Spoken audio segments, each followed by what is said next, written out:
Thank you so much, Dr. Sol, and good morning, good afternoon, depending on where in the world you are joining us. It is always a pleasure to be with the JNF-USA family. It is extra special for me to be with you here today because I am here with the person that has, in the literal sense of the word, gone before me. He has been my mentor since day one with regards to the work that I'm doing. I consider him still a counselor in many respects. When I've got lots of questions, he's a person that I go to, and also an advisor and an encourager when it gets tough and I am tired. It is my great honor to have a conversation with my daddy. I am a grown woman with children of my own, but he still is very much my dad. Dad, how are you? I'm well, my girl, and how are you? I'm very well, thank you. And and may I say good afternoon to all the friends of Israel and the friends of the Meshoe family. I appreciate the opportunity I have tonight, this afternoon, to be with you in this great program. Thank you very much for the invitation. So, Dad, we're going to have a conversation about the great work that the Lord has given us the opportunity to do as allies for the great nation of Israel and the great Jewish people. Now, I remember oftentimes that when we were young, you would tell us about the importance of standing up and speaking for truth. Why did you start to do the work that you have been doing for such a long time? Even before speaking up for Israel, being a pro-Israel advocate was the cool thing to do or impressive. You were speaking up for as long as I can remember. What started you on the journey and why? You know, when you love truth, sometimes you hear lies to an extent that they make you sick. And I didn't want to be sick because of the lies I was hearing in my country first, that Israel was an apartheid state. I thought somebody must tell the truth because we have young people who are going to be lost, who are being misled, and who are being given what is called facts, whereas it was lies. So I decided to speak out. And obviously, when I started, it was very challenging. To be the only person speaking out when everybody's quiet is not easy. And I was invited to an Israel rally in, I think it was about 10 years ago. And I got phone calls from Islamic movements in the country saying, we will come for you, we know where you stay, we will come for you. But my father taught me to be bold. I'm not easily intimidated. So I carried on until today. And I'm glad that my family, my children in particular, are still strong and supporting Israel. You talk about courage and doing the right thing, even when people come for you and threaten you. Your work has not only been within South Africa, but also internationally in the United States of America, in Israel. If we go through your resume, just as it speaks to Israel, we'll see how decorative you are because many people have appreciated your stance. I remember it was 2016, around there, when you and Mom were scheduled to visit Israel. And I'm actually going to pull up the article that I found. The representative of the PA at the time, his name was Saib Erekat. He was a Secretary General. He wrote a note to the President of South Africa in 2016 saying, how dare a member of the South African government take a position that was contrary to the ruling party's position, the ANC, and dare visit Israel. And I remember before I read what he actually said, I remember asking you and Mom and saying, but are you going to go? I think you were scheduled to leave the very next day because now the Palestinian leadership is calling for you not to go. And your exact response was, of course, we're going to go. This means even more so we need to show up. Just for memory's sake, and I think it would also be of interest to everybody listening, Mr. Saib said, it is with grave concern that I must address the issue of an announced visit by members of your parliament to illegal Israeli settlements in the occupied state of Palestine as part of an upcoming conference organized by the Israel Allies Foundation. Palestine asks that your government remind any of your members, particularly Mr. Meshoe, who plans to participate in this conference, of your government's positions and commitments with respect to Israeli settlements and blah, blah, blah, blah, blah, blah, blah, blah. So he was telling them that they needed to tell you that you're not allowed to visit. But in true Kenneth Meshoe style, you still did. Why? Well, I'm a man of conviction, and I'm not a coward. I'm able to go to the north when everybody goes to the south, and I'm able to go to the south when everybody goes to the east. I choose where I want to go. I know my constitutional right to freedom of speech, and so nobody can tell me where to speak and where not to speak. I'm aware of that. They spoke to me, and I said, I have decided to go. There's nothing you can do about it. You like it or not, you have my word. I'm going, and I left. And you've been to Israel about 16 to 20 times? 20 times. And I might be going again this year for the 21st time. If it was not for COVID, it would have been more, because every year I choose to go to Israel. And even when there is war, like now, I want to come when there is war, because the people of the world need to know that there are people who will stand with Israel in the midst of wars, in the midst of trouble. When everybody boycotts, we will stand with Israel, because I believe the word of God, Genesis 12:3, that is known very well all over. I will bless those who bless you, and I will curse those who curse you. So as a blessed man, I want to continue enjoying the blessing of God upon me and upon my family. That's why I will always stand with the people of Israel. That's a conviction that you have, I would like to say, very strongly instilled in me, and also in the work that I do, either by myself or even through Daisy. In 2016, when we took young people from South Africa to the first time in Israel, it was in the middle of Operation Protective Edge. Again, I remember that's when it was brand new for me. We had just started Daisy, and excuse me, not 2016, 2014.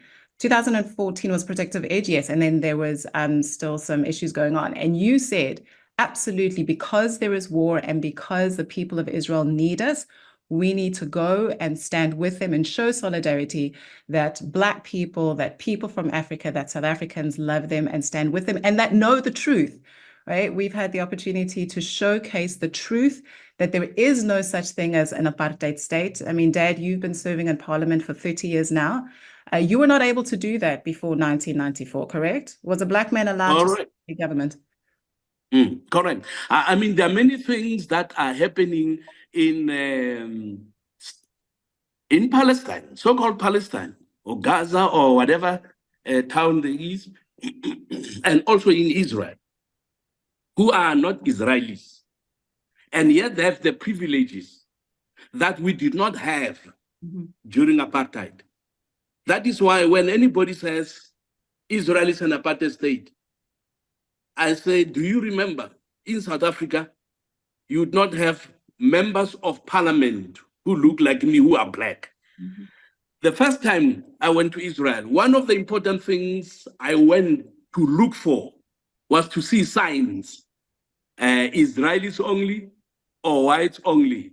Because in South Africa, there were such signs in hospitals, in clinics, on benches, in the sea, on the beaches. They were all there. In hospitals, they were all there. So I went there to look for apartheid in Israel. I said, I want us to visit the schools. We were taken to a school where Arab teachers were teaching Jewish students. I didn't understand that. We went to hospital. The first hospital, the children's hospital we went to, at the entrance, at the reception, there were 6 Muslim ladies, and we were told this is a Jewish hospital. I said, but where are the Jews? So the first people we saw were the Muslims in a supposedly Jewish hospital. Why? Because everybody's welcome. And then they gave us a tour of the hospital. They take us, when they took us to different wards, the first ward we went to, the doctor there was not a Jew, but was an Arab. So I said, come on, come on. They took us to the parliament, the Knesset. We met Arab Knesset members, And so when they came back, I said, come on, it's a lie, it's a lie, it's a lie. I'm going to fight this thing with everything in me. I've went to places where black people in South Africa during apartheid were not allowed, but here, all those who are not Jewish are allowed to do what the Jews are doing. So, Daddy, then why is the ANC behaving like it is? Many people were very disappointed and they were very, very angered when the African National Congress, under the banner of the South African government, took Israel to the International Court of Justice. Why do you think that they did that? And also, is that a true reflection of what the ordinary South African feels about Israel and the Jewish people? Many South Africans, including ANC members, were upset with what government did. They were upset because the overwhelming majority of South Africans love Israel. They support Israel. You would be surprised that there are a number of many churches in South Africa that have the name either Jerusalem or Zion. In South Africa, people are proud to be called Zionists. I am unashamedly Zionist. My family is unashamedly Zionist, and I believe that.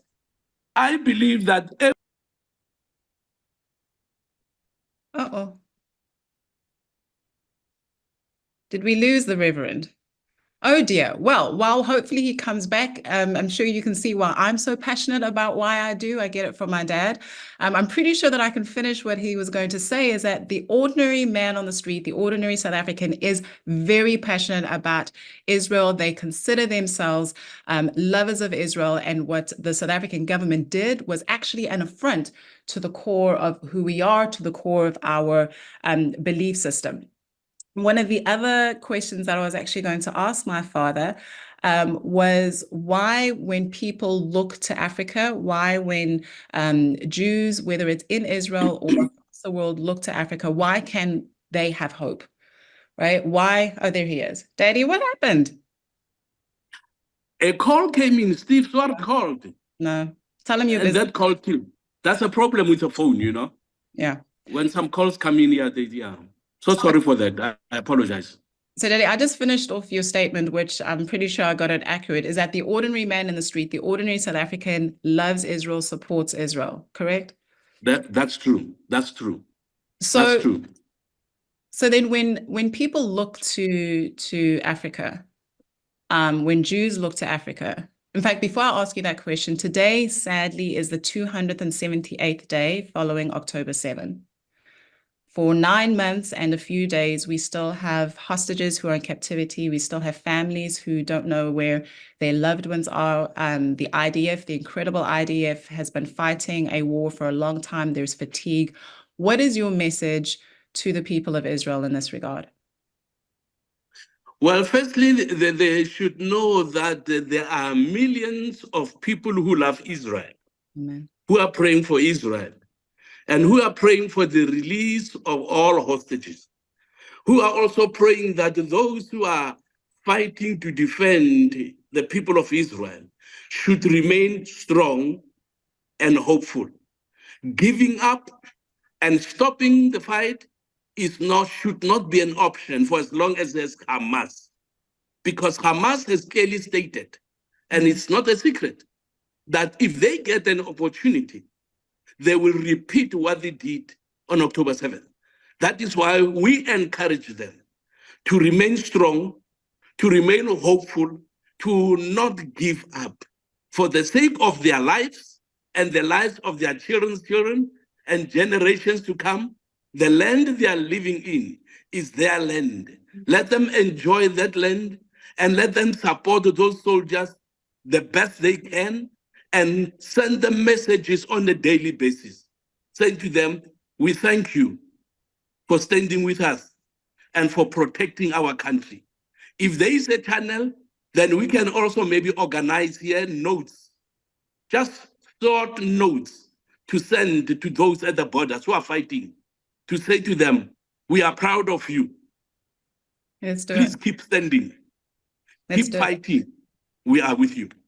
Let's do it. Here's a commitment from us, from Daisy, that we will rally the troops, the youngsters in particular, to send notes all the way from the south of the continent of Africa saying that we love and we support you. Dad, we've got 2 minutes left. And in those 2 minutes, why, when Israelis, when Jewish people look to Africa, can they have hope? Why does Africa represent hope for Israel as well as for the Jewish people? And then also, what is your hope? What is your wish for the next generation of Zionists? My wish for the next generation, and this includes my wish while I'm still alive, that wish is to see relations with Israel, South African relationship with Israel, restored. Because the key to Africa's success and prosperity does not lie with China. It does not lie with Moscow, but it is with the state of Israel. And let me give an example. In the 60s and the 70s, the economic climate of a number of African countries, I should make time maybe to name them, okay? A number of African countries, their economic climate was so good, their economies were strong, their currencies. I can give you an example with Zambia. Their currencies, Zambia, their currency is called a kwacha. In the early 70s, their one kwacha was equal to $1, while their one kwacha was equal to 7 pounds was equal to one kwacha. In South Africa, in the early 70s, you needed $3 to get the 1 South African rand. $3, because our economy was strong, we were prospering, we did not see the level of poverty we are seeing today. We did not see any people sleeping in the streets or going to bed hungry. Why? Because of our relations with Israel at that time. That's why I believe in Genesis 12:3. We have seen it work for Africa. So my prayer and wish is that before I close my eyes and live and die, I should see relations with Israel restored. We are going to work hard to try and do that. And for the next generations, that they will protect that relationship, that they will become even more vocal than us in defending the right of Israel to exist within safe and secure borders. But above all, to say, Israel, we are your brother, we are your friend. We will stand with you for as long as Africa is there. Looking at history, when Jesus was born, it was Africa that embraced him when he was in trouble with the Romans. So Africa has a special heart for Israel. The day will come when people will say, will shout it from the rooftop, from the rooftop, that Africa is a reliable partner and ally of the state of Israel. So may the Lord bless the people of Israel and the state of Israel. If I can just add one thing, as you can see, he's a pastor. He continues to be my inspiration. There are over 80% of the nations on the African continent that have got some sort of formal diplomatic relationship with Israel. And part of that diplomatic relations sees trade relations and many other things. And so part of our work, Dad, and I'm right there with you in the trenches, is to ensure that those relations are transformed so that they are voting correctly at the United Nations. The passion that we spoke about how the ordinary South African, which includes the ordinary African, is very Zionist, that we see that transformed even at the African Union. You forgot to mention the moving of the embassy to Israel, to Jerusalem, which I know is a big passion of yours, is a big project of yours. And God willing, we will do that. Well, Daddy, thank you so much. Yeah, definitely. Awesome. Definitely. Thank you for your time. Thank you for your inspiration to me and your inspiration to many on the continent of Africa, as well as across the world. Ladies and gentlemen, as I hand over, I really encourage you to read up on him. He's a very humble man, but the work that he has done is trailblazing. I say it both subjectively as well as objectively. There is no greater friend on the African continent who is vocal, consistently so, rhetoric, no rhetoric, that has been a friend of Israel. So thank you very much for your work, sir. And thank you, JNF, for all of your work and for the opportunity to be with you today. So, well, may I also say thank you very, very much for giving me the privilege of meeting all these handsome and beautiful ladies.